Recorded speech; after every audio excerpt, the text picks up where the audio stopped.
Nakakakilig naman, Alden Richards nagregalo ng bulaklak ngayong Valentine's Day dito kay Catherine Bernardo.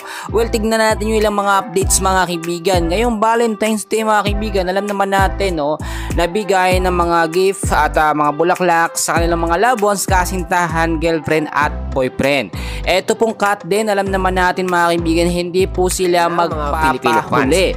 May mga nakuha tayong updates na kaibigan na kung saan nga po ay nagbigay ng presents o regalo nga po itong si Alden Richards.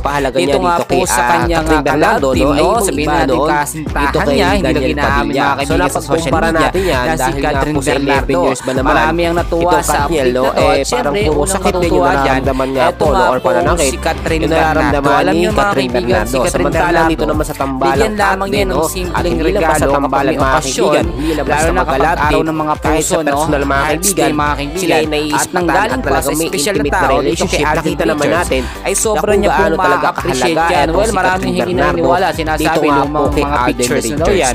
Kaya siguro hindi nyo alam na mga updates talaga na ito nga po Catherine talagang lumalabas siya ng magkasama, hindi lamang tuwing araw ng mga puso, bagos after po nila ng mga training, after po nila ng mga events, after po nila ng mga acting, mga shows, TV shows, lahat po yan, lumalabas po sila mga kaibigan.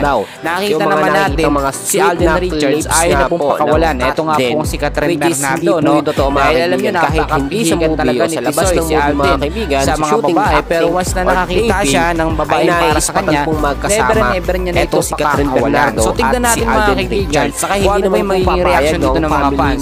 Siyempre kay Catherine Bernardo wala tuwa po yan, proud na proud siyang ipapakita yan sa mga kaibigan niya.